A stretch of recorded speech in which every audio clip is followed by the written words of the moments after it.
Year over year, what we have found is that home warranties are hard to use. They're slow to get access to the property, and they don't always send the people who you really want at your property, the highest, most qualified technicians. And unfortunately, they do encourage those technicians to upcharge through their pricing structures.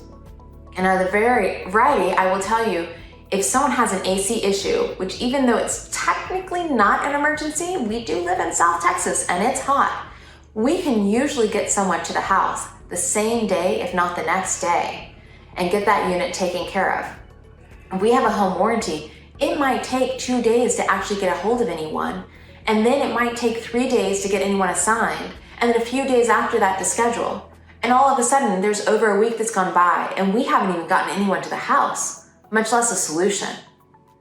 So for all those people wondering, for so many reasons, don't do the home warranty. Just put the money, put it aside, and make sure that you're saving for those investments that will need to be replaced. AC, water heater, fences, eventually they'll all need to be done, depending on how long you'll be holding that investment and when you'll be selling. So please make sure that you're taking care of it and put the money aside for your own issues if they come up, and don't go with the home warranty. This is Courtney Rosen, MHN Property Management here in San Antonio, Texas.